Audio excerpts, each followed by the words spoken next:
Hey, all. Welcome back. Did you miss us?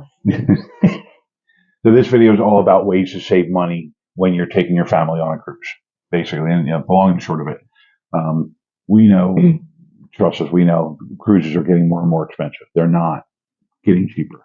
Mm-hmm. As the ships get bigger and the amenities get more and more, it gets more and more expensive. So figured we would take a little time and share with you a couple of ideas that we use to book our own cruises and to book cruises for our customers. Book early. Start researching your cruise at least a good year in advance. Have a basic idea of what you want to do. Cruise lines are releasing their itineraries 14, 18, 24 months ahead of time. So you can definitely, start looking at those itineraries well in advance. Feel better now? Yeah. Book an inside cabin. I know. People love their balconies, and so do I. But if you're looking to save money, book the inside cabins are always the least expensive. They really are. And most people don't spend a lot of time in the cabin. So why? Now, if you're on an Alaskan cruise, you get the balcony. You just suck it up and pay the money. But most of the rest of the types of cruises you're going to take, you don't need it. Just save that money for something else. I personally like the ocean view because I like to have natural light. Yes, I agree. Book with an online or local travel agent. It may surprise you, but cruise lines work closely with travel agencies to allow them to sell cruises at lower rates by booking groups of cabins in advance, as well as other incentives. If you cruise a lot and you get a discount, you can actually have your travel agent apply that discount most of the time, if not all of the time, to your cruise that you're going on. So moving on. Kids sail free promos.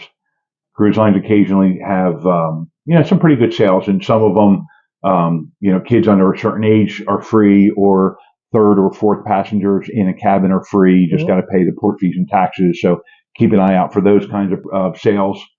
They can definitely, save you a lot of money. Now, the kids, there are age restrictions. Correct. Yeah. So, I'm somebody's child, but I can't go for free. Right. Because I'm not under 12 years old. Unless you're, mentally, anyway. Unless there's a fourth person in the cabin goes free promo, that kind of thing. Make sure you ask for discounts. And did you know that sometimes cruise lines have discounts for seniors, military, residents of certain states and provinces? And it pays to ask if you're eligible for discounts. Always ask. Yes. Always ask. No harm in asking. Yeah. See how right before or right after the Christmas, New Year's holiday, the Christmas, the 2 weeks of Christmas and New Year's are arguably two of the most expensive weeks to cruise during the year. So nobody wants to go, less people want to go on a cruise December 10th for a week than they do for December 20th for a week. So the rate, or the 5th of January. So the rates are usually better the first week or two of December and the first week or two of January as well. So keep that time frame in mind. If you have the ability to do so, drive to the cruise port. There's probably no better way to save money than to drive to a cruise port, if possible, rather than flying. With the way airlines are reworking their flight patterns, you have more and more connecting flights than you do direct flights. And they're not always convenient. You also have to make sure that you have enough connection time if you're flying. Because if not... Well, what's that have to do with saving money? Because you're driving instead of flying. So yes, but think about it. If you're this is a family cruise, so mom and dad and two kids, let's call them 8 to 10 years old, flying from New Jersey to Fort Lauderdale. If you're lucky, you're looking at $200 a person, plus the cost of luggage, because most people overpack. Why are you looking at me? I know I overpack. You're looking at just for air, just the airfare, you're probably $900 to $1,000. Listen, I would fill the car up if I could. Okay, just saying. Anyway, Whereas if you drive, you're talking, 1,000 miles, gas and tolls, but you're looking at, even if you include the parking fee at the terminal, you're looking at $300, maybe $400. And pack snacks. Who cares? The only time you have to get out of the car is when you have to go potty. Another option would be a cruise on older ships. Cruising on the newest ships will almost always be about 20% more expensive than the older ships. Look at the Icon of the Seas. Yes. At the time of this recording, she's been on the seas with passengers about a month now. Inside cabins for the Icon of the Seas this year are running about $1,500 per person for an inside cabin for a 7-night cruise. Mm-hmm. You get the right deal on one of the other ships, one of the smaller class of ships on Royal. You could be paying that $1,500 for both of you. Yeah. Yeah. Just Anywho. pay attention. Pay attention to what your options are is really what I meant. Don't book do not book shore excursions in every port. A lot of times, if you've been to the same port twice, 3 times, you don't, unless you really enjoy the port, there's no need. When in a cruise port of call, sometimes it's pretty easy to take an inexpensive cab to the beach. You don't have to actually book an excursion. You can also rent a car. Yeah, that's not inexpensive, but there are different laws in different countries. But I understand that. The point being, you don't have to spend $100 per person for a ship-sponsored excursion. You can grab a cab for 4 of you for $10 and get to the beach. You up? No, bring your own wine.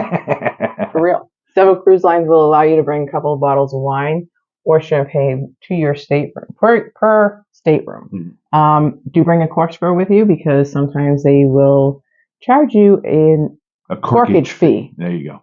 That's kind of corkage.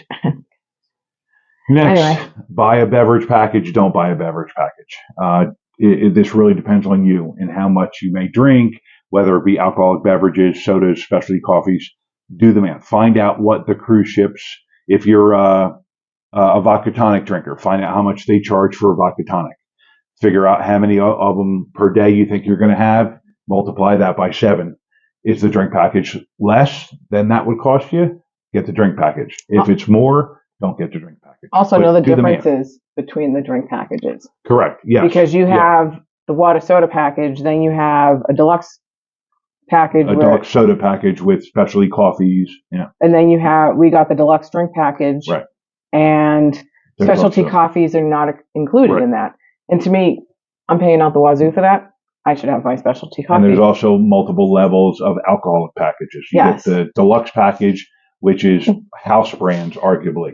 And there's the premium package, which is going to get you your top shelf stuff. Mm-hmm. So if you need the top shelf stuff, you're going to be paying the most. Yep. If you're okay with house brands, like we drink vodka tonics a lot of times on the cruise ship. Tito's it is. Tito's, yeah. Tito's is one of their house brands. Mm-hmm. Doesn't cost us extra, and that's fine with us. Sign your kids up for Cruise Line Kids Club. Most cruise lines have pretty great deals for kids with lots of activities to do in their clubs. That one's really about keeping your kids busy and happy, more so than saving money. Mm-hmm. But at the same time, if your kids are hanging around with you guys all day at the pool, they're probably going to want to spend money on, extras that aren't included. But anyway, next up, don't eat off the cruise ship. You're already paying for your meals on board the ship. If at all possible, don't go eat at, Joe's Crab Shack. Yeah, exactly. When, you can get decent food on board that you already paid for. That's all, yes, if there's a special local food that you want to try, okay, I get that. But, in general, you already paid for that food on the ship. Yes. Skip the specialty restaurants. Yeah, plain and simple. Enough said. They're great, but they're expensive. Yeah. Check the internet packages. Do you really need the internet? Now, that being said, in order to communicate in the app, you do not need the Wi-Fi package. So in the Royal app, you can text without needing that package, the internet package. Don't pay for fitness classes on your cruise. Yeah. Plain and simple. They have a bunch of free classes. There's a bunch of weight equipment. There's a running track. You can still get your fitness in without paying for a Zumba class. Yes. Book your spa appointments on port days. Right. Cruise ships often have specials on port days or even the first day of the cruise when they're less busy. Go. Bring refillable water bottles from home. Yes.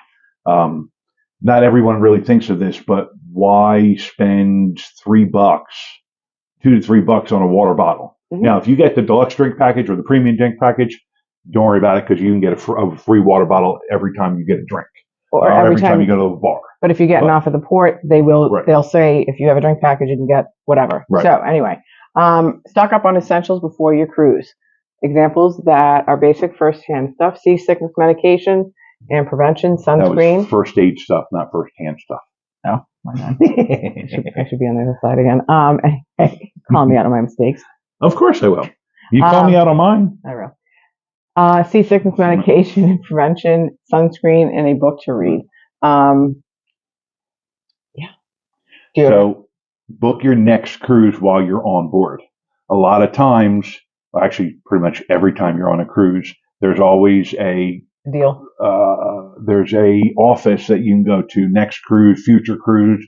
Everyone calls it something different, but you can book your next cruise while you're on board, and you're going to get special offers. And if you can't decide on an exact sailing and itinerary and date and everything, you can book just a future cruise. You don't have to pick a date. You just put down $100 or $200 per person deposit, and that guarantees you certain things, certain rates, certain onboard credits, things like that. So definitely worth taking the 20 minutes to go and talk with somebody about it.